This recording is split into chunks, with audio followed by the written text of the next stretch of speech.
The night has been getting tougher and tougher for Hillary Clinton. Again, that's something we wouldn't have necessarily predicted at the beginning of the evening.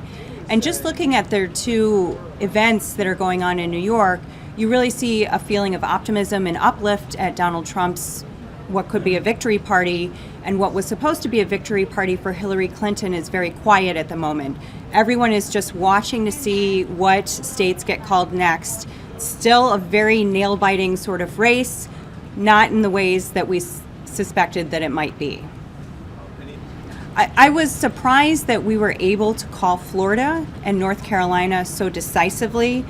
Didn't happen right as the polls closed, but we did call those states. They were two that could have really sort of taken us well into the night, into the early morning hours.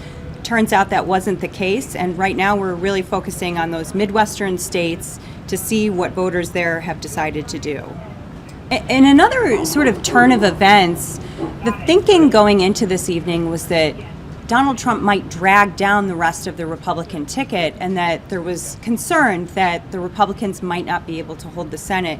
If anything, it's looking like the opposite may be true, that he may be providing a little bit of a lift to candidates in some of those crucial Senate states. AP was able to call Florida very early for Marco Rubio, and again, we called Florida for Donald Trump a short time later.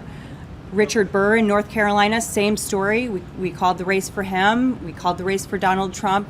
So what looked at the beginning of the evening like could be a math problem for Republican senators is turning out to be very helpful for them in terms of the lift that Trump seems to be providing across the country to Republicans in hotly contested Senate races.